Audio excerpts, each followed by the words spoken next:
Alright, so our compost is cooking again. It's 130 to 140 degrees. I actually turned it the day before last, but the camera didn't record it or something. But basically, I had been monitoring it for a few days, and the temperature went up to about 100 degrees, and it just kind of stayed there, and then was slowly dropping off. So what I figured is it needed a little bit more nitrogen maybe, or that it needed air. One of those things. It's always, you know, it needs a little bit of something or too much of something. But so what I did is I opened it up and I threw in some more alfalfa pellets, because there really wasn't any visible nitrogen left in it.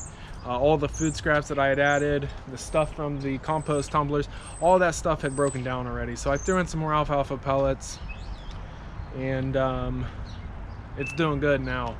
I decided I'm going to start flipping it every other day, back to the actual Jeff Lawton method, at least for the next week and a half or so. I am going to flip it until we have some usable compost.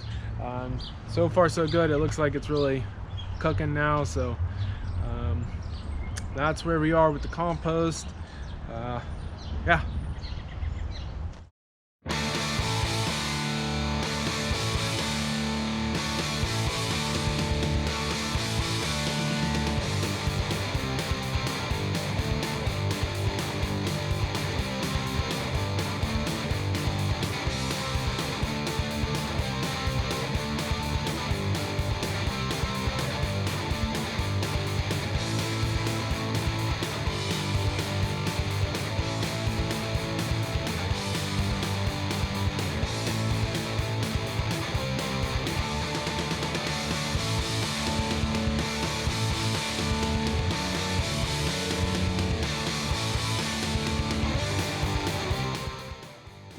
Welcome back to the channel. It is Saturday and we are going to head into town.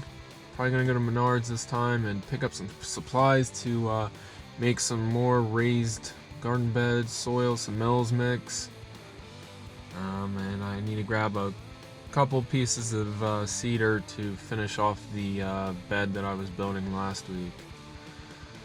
So that's what we're doing. Thanks for watching. If you get any value out of this, please hit the like button. If you haven't done so already, please locate the subscribe button, hit it, and hit the little bell so you get notifications for all the videos that we put out. Again, I want to thank you for watching.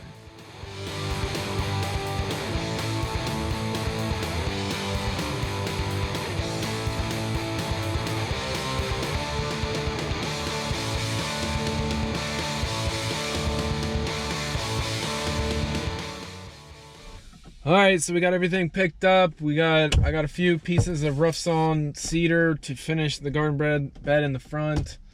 A bunch of vermiculites, peat moss, mason blocks to set up the worm composting bin outside, the permanent one. So we're gonna head home and start on these projects.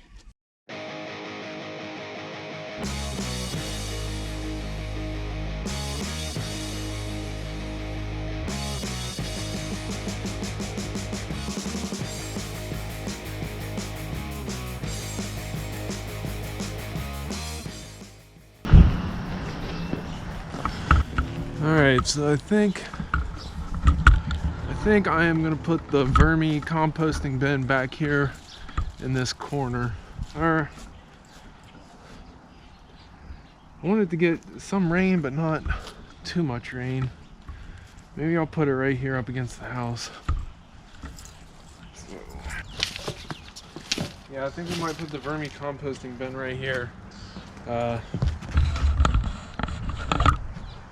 Put it right here, that way it's not getting too much rain. The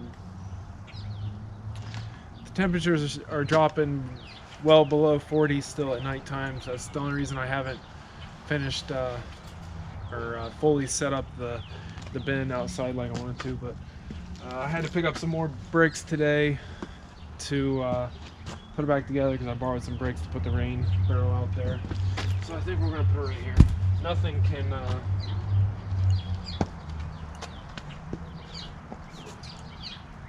looks like this was originally intended to be a flower bed, but It definitely doesn't get enough sun over here to really grow much. And I love the smell of that cedar.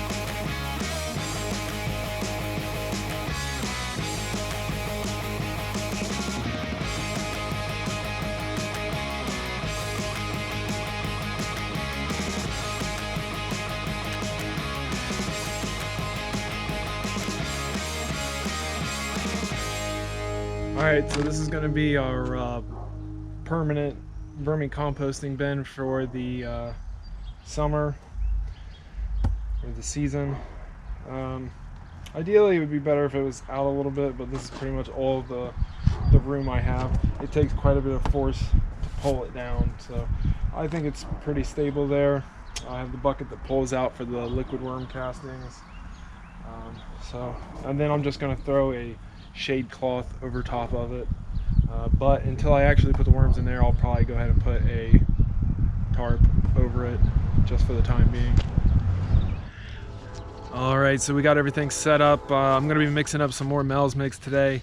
I think I'm going to do a little bit more talking this time, make it a little more descriptive about what I'm doing, for anybody who is interested in making the Mel's mix themselves. Nothing too complicated, it's pretty simple, but I figure I'll just explain to you a little bit about what I'm doing. So the first thing I'm going to do is just throw down a tarp.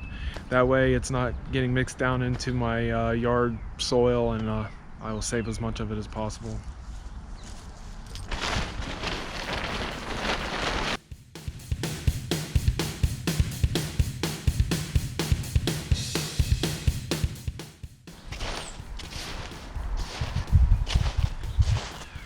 So from doing this last week, what I come to the conclusion of is that it's best to do the vermiculite first.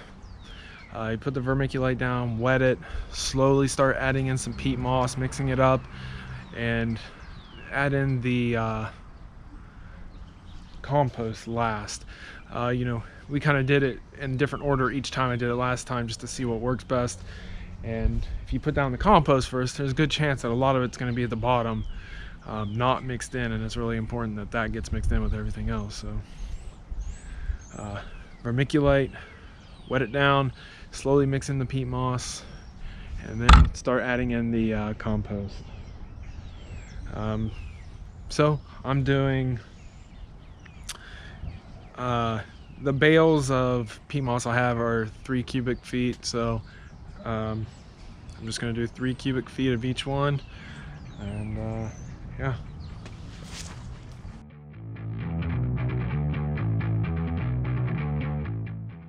So I did a little bit more research about choosing organic products for making the Mel's mix, and what I discovered is basically this is what you want to look for right here.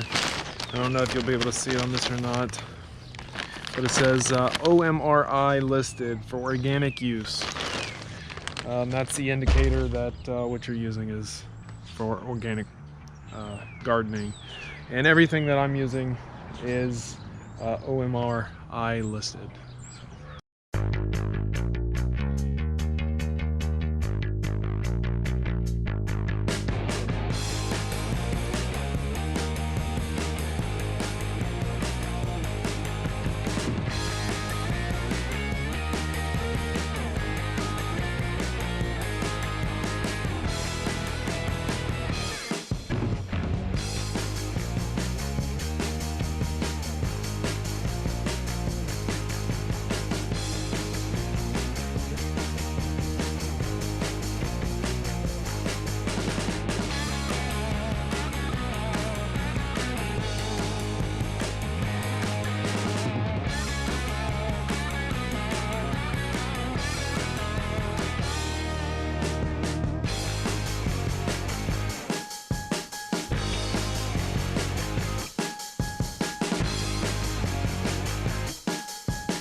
Well, there you have it, one batch of Mel's mix. Yeah, when I add the compost in, I just make a little hole in the middle of the pile, and I just use a pitchfork and try to sift it together, get it as evenly distributed as possible.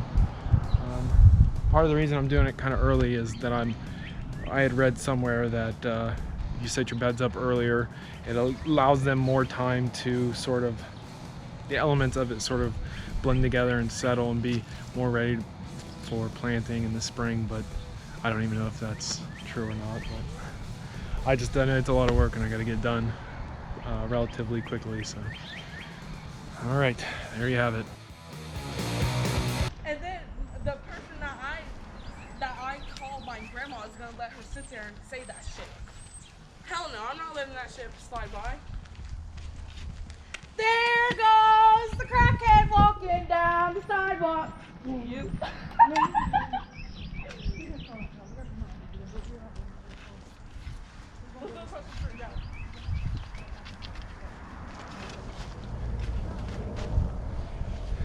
Isn't it wonderful living in the city?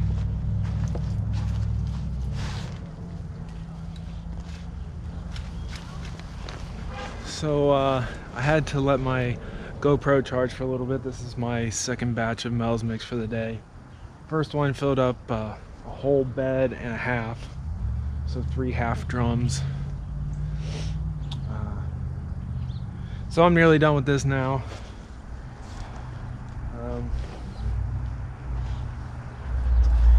Since I started mixing this up, I was trying to think of what the smell of it reminded me of. It has a very distinct smell. And I figured out that it smells exactly how my great grandparents' farm smelled in Bellefontaine, Ohio. Like the smell of their barn or something. Yeah.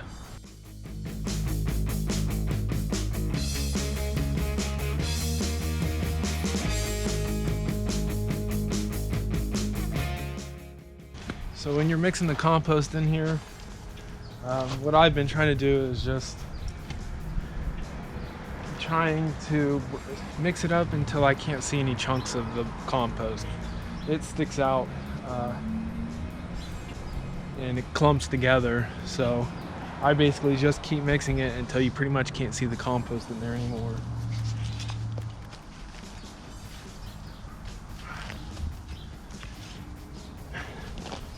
And it is a lot of work. We never did try the compost tumbler. I suppose if I tape the drain holes on it, or maybe tape the door and leave the drain holes, I suppose it would work, probably in a smaller batch. Probably like a half a cubic yard or something.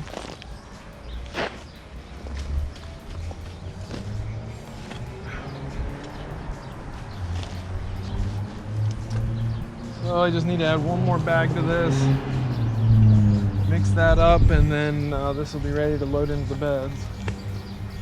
Don't know if I'm going to do another one today. I might give this a rest and finish the bed that I had started last week. It's pretty much done. I just have to fix the side. I needed one extra timber and I went and got it today, so fix that. And the end, one of the boards on the end was twisted, so I might take that off and replace it.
Alright, so as you can see, we are getting dangerously close to having our beds done. I topped them with some straw for mulch. Looks like I'm only going to need to do 3 more batches to fill in the rest of these. And then the front bed will be a whole new project. I have the stuff to do another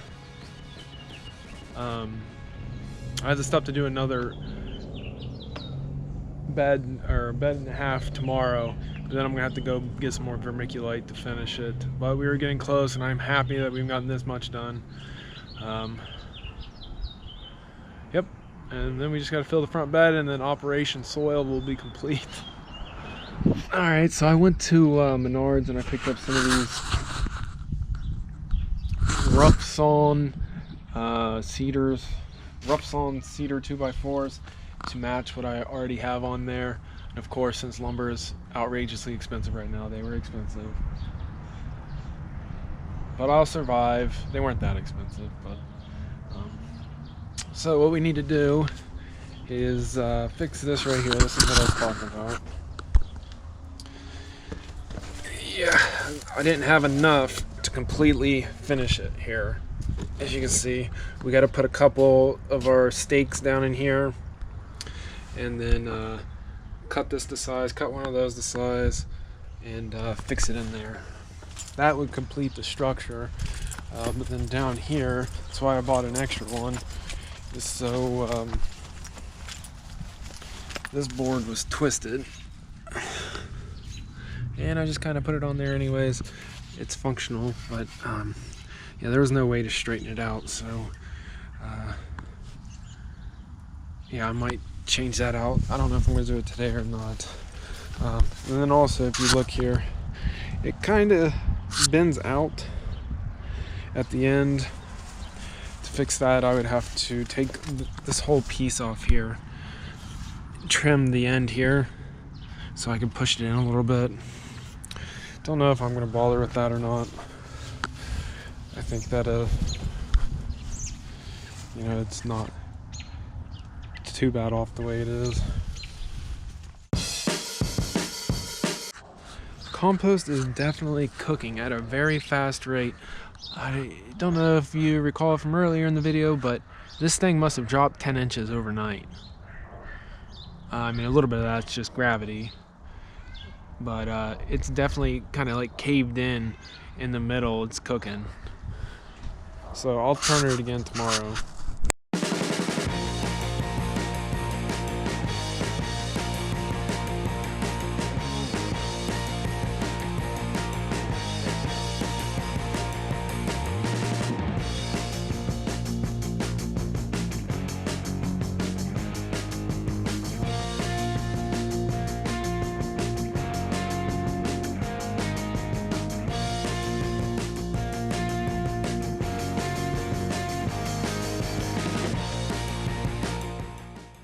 Alright, so I'm going to use the miter saw to make a couple cuts. This is going to be the lower missing board, and then I'm going to use this other one over here, and I'm going to cut that one into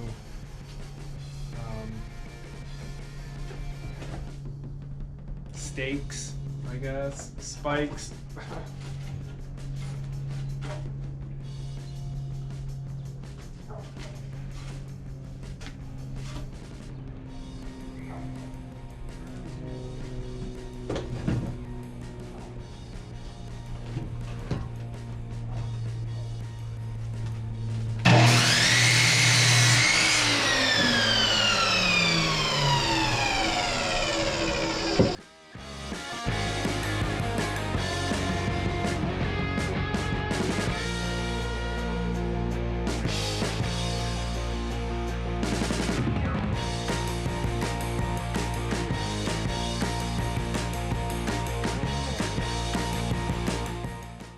Okay, so I cut the 2 pieces, put them in here, and they fit nice. Man, I wish I could have done this whole project with brand new rough sawn cedar. These things fit nice, nice and straight, no gaps. but it's all right. I like that we use the repurposed wood. The only thing is the color doesn't really match. These ones have a little more red to them. I'm assuming once the weather gets to them and they wear down, they will eventually match. I don't think it's that big of a difference, but yeah, so I cut this one, slid it down in there. I'm going to hammer it down a little bit so it's about at the same level as that. I think I might not need to, I don't know. Check the gap in it, but and then I got this one.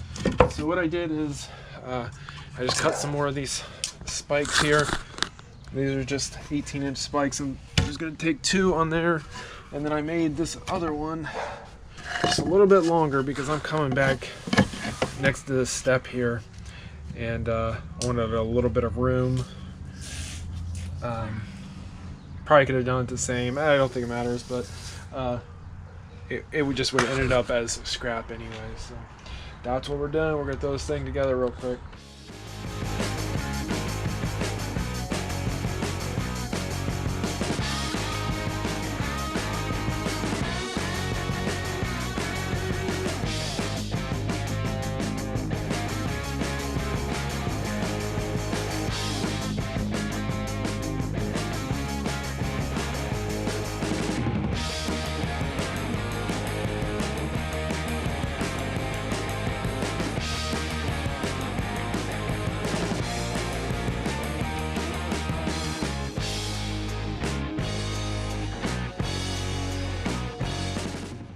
So yet again, my camera died, but I finished this up yesterday.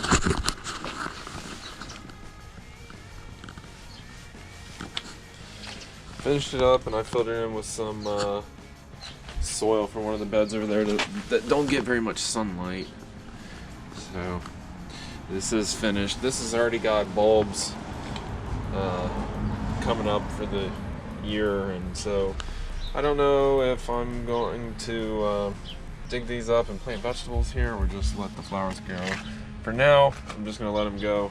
I did buy some mulch to throw over top of it for the time being. So I'm going to do that now.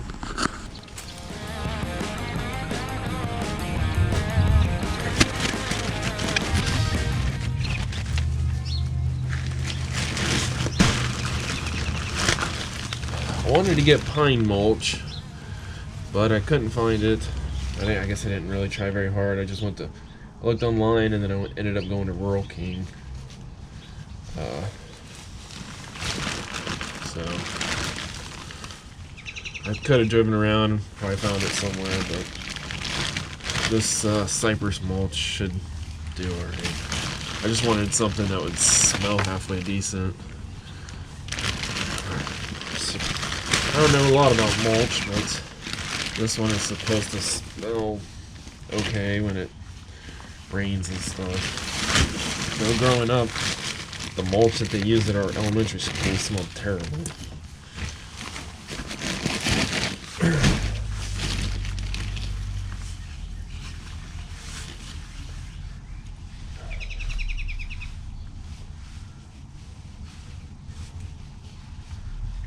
Yeah. So I don't know what type of mulch that was. I'm assuming it was probably just the cheap colored mulch.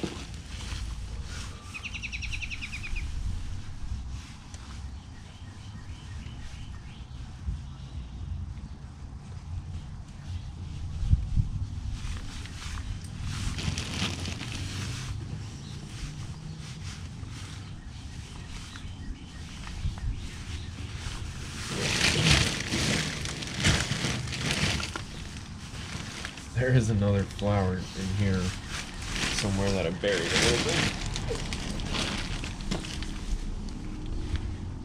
Another bulb somewhere here. There. It's coming up. Guess I'll leave that open a little bit so hopefully I can go on.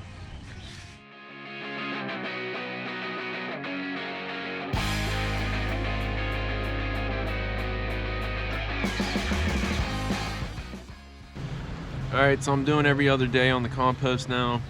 So I'm going to go ahead and turn it again. So, let's do it.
All right, so all of the beds are officially full. All of the barrel beds anyways. We still have to do the big long raised bed in front of the house.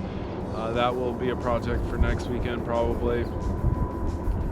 But I am very happy that at least this portion is done. It's a lot of work mixing up all that soil. So, yeah.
So this is the first time in a while that I've actually noticed some real growth, changes in my pepper plants, really all of them, all my seedlings in a while. It seemed as though for the last couple weeks they pretty much just stayed the same.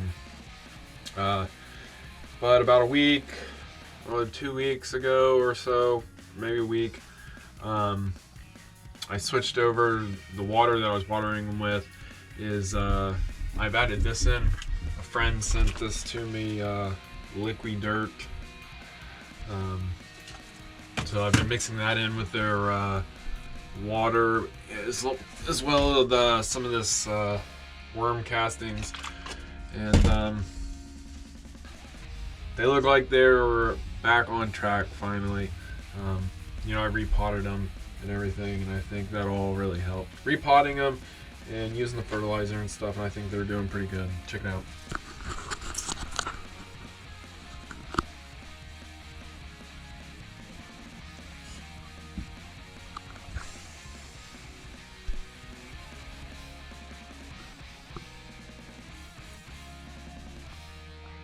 The leaves have definitely gotten broader, and they've opened up. A lot of the plants are really curled. The broccoli has gotten three. Some of these have 3, 4 actual leaves, and they're just getting bigger and bigger. So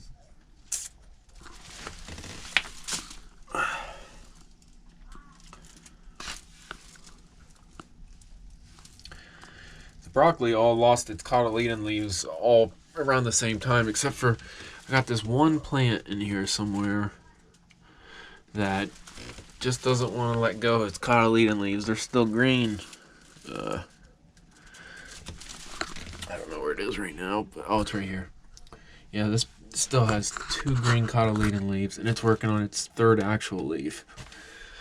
I figured I would just let it do its thing. That one back there's got 4 actual leaves. Yep. So that's where we are. Where we are with the seedlings. All right, I think that's all I got for this week. If you got any value out of this, please hit the like button. If you haven't done so already, please subscribe and hit the little bell so you get notifications for all of the videos that we put out. Remember, diligence is the mother of good luck. Thanks for watching.